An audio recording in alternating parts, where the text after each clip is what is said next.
അഞ്ചൽ കൊലക്കേസ് നിർണായക വിവരം നൽകിയത് കേരള പോലീസ്. അഞ്ചൽ സ്വദേശി രഞ്ജിനിയുടെയും ഇരട്ടക്കുട്ടികളുടെയും കൊലപാതക കേസിൽ നിർണായക വിവരം നൽകിയത് കേരള പോലീസ്. മുഖ്യപ്രതി ദിപിൽ കുമാറിന്റെ മേൽവിലാസം ഉൾപ്പെടെ കണ്ടെത്തിയത് സംസ്ഥാന സ്പെഷ്യൽ ബ്രാഞ്ചാണ്. മുഖ്യപ്രതി ദിപിൽ കുമാറിന്റെ 18 വർഷം മുമ്പുള്ള ഫോട്ടോ ടെക്നിക്കൽ ഇന്റലിജൻസ് രൂപമാറ്റം വരുത്തി പരിശോധിച്ചു. ഇതിന് ഫേസ്ബുക്കിൽ ഒരു വിവാഹ ഫോട്ടോയുമായി സാദൃശ്യമുണ്ടായിരുന്നു. വ്യാജവിലാസത്തിൽ മറ്റൊരു പേരിൽ പോണ്ടിച്ചേരിയിൽ താമസിക്കുകയായിരുന്നു പ്രതി. ADGP മനോജ് എബ്രഹാമിന്റെ നേതൃത്വത്തിൽ നടന്ന പരിശോധനയിൽ പ്രതിയെ തിരിച്ചറിഞ്ഞു. ഈ വിവരം CBIക്ക് കൈമാറുകയായിരുന്നു. 2006 കൊല്ലം ജില്ലയിലെ അഞ്ചലിൽ രഞ്ജിനി എന്ന യുവതിയെയും ഇവരുടെ ഇരട്ട കുട്ടികളെയും കഴുത്തറുത്ത് കൊലപ്പെടുത്തിയത്. അവിവാഹിതയായിരുന്ന രഞ്ജിനി ദിപിൽ കുമാറിൽ നിന്ന് ഗർഭിണിയായി കുഞ്ഞുങ്ങളെ പ്രസവിച്ചു.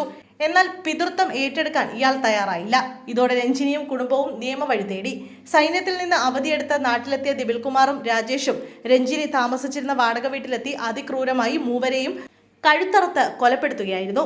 പോലീസ് എത്തുമ്പോഴേക്കും പ്രതികൾ രക്ഷപ്പെട്ടിരുന്നു. ഒടുവിൽ രഞ്ജിനിയുടെ കുടുംബത്തിന്റെ ആവശ്യപ്രകാരം 2008 CBI ചെന്നൈ യൂണിറ്റ് കേസ് ഏറ്റെടുത്തു. തുടർന്ന് 18 വർഷം CBI നടത്തിയ അന്വേഷണത്തിനൊടുവിലാണ് ഇപ്പോൾ കേരള പോലീസിന്റെ സഹായത്തോടെ പ്രതികളെ പിടികൂടിയിരിക്കുന്നത്.